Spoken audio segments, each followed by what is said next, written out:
Nothing Grace Devotional for overcoming anxiety, stress, and depression. Healthy boundaries. Believe it or not, boundaries are all throughout God's Word. The first boundary was the establishing of the institution of marriage and then family.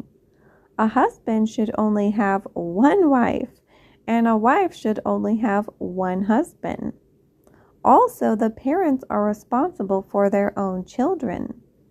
When we do not live according to God's word rightly divided, it can lead to greater difficulties in life.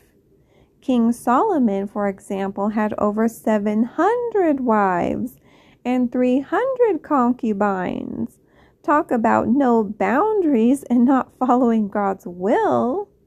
This led him to worship the gods of his many wives. 1 Kings 11:4 says, "For it came to pass, when Solomon was old, that his wives turned away his heart after other gods. And his heart was not perfect with the Lord his God, as was the heart of David his father." That's so sad. God also instituted human government and nations. He wanted there to be boundaries between the nations.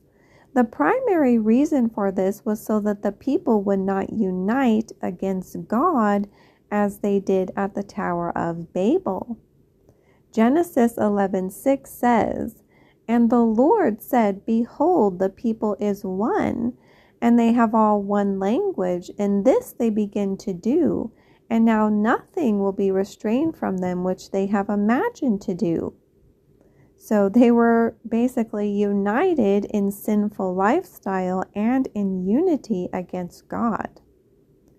God began to create a holy nation through Abraham, and he created a strong boundary between the nation of Israel and other nations. He set Abraham apart and began to form the nation of Israel. Genesis chapter 12 verses 1 through 3 says, "Now the Lord had said unto Abram, Get thee out of thy country, and from thy kindred, and from thy father's house, unto a land that I will show thee, and I will make of thee a great nation, and I will bless thee, and make thy name great, and thou shalt be a blessing. And I will bless them that bless thee, and curse him that curseth thee, and in thee shall all families of the earth be blessed." God also has given us instruction in Paul's epistles to have clear boundaries with unbelievers and carnally minded and apostate believers. We are to preach the gospel to the lost, but this doesn't mean fellowshipping with them. Until they decide to believe the gospel and come unto the knowledge of the truth, we need to be separate from them. Ephesians 5:11 says, "And have no fellowship with the unfruitful works of darkness, but rather reprove them." Romans 16:17 says, "Now I beseech you, brethren, mark them which cause divisions and offenses contrary to the doctrine which ye have learned, and avoid them." Even with fellow grace believers who rightly divide the scriptures, we can still have healthy boundaries too. We can spend time in Bible study together and enjoying our time together, but we also need to take care of our own families and homes first. We should respect their boundaries as well. Having healthy boundaries can reduce stress and anxiety as well. You can set boundaries with others, but also with things like your personal smartphone use and watching streaming shows, so you can set boundaries with yourself.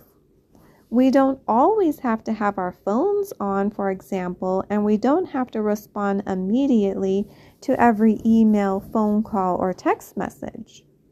You can even turn off all notifications on your phone and maybe only log into social media at certain times in the day, or if you need to, take long breaks from it entirely. Think of ways that you can set healthy boundaries in your life and begin today.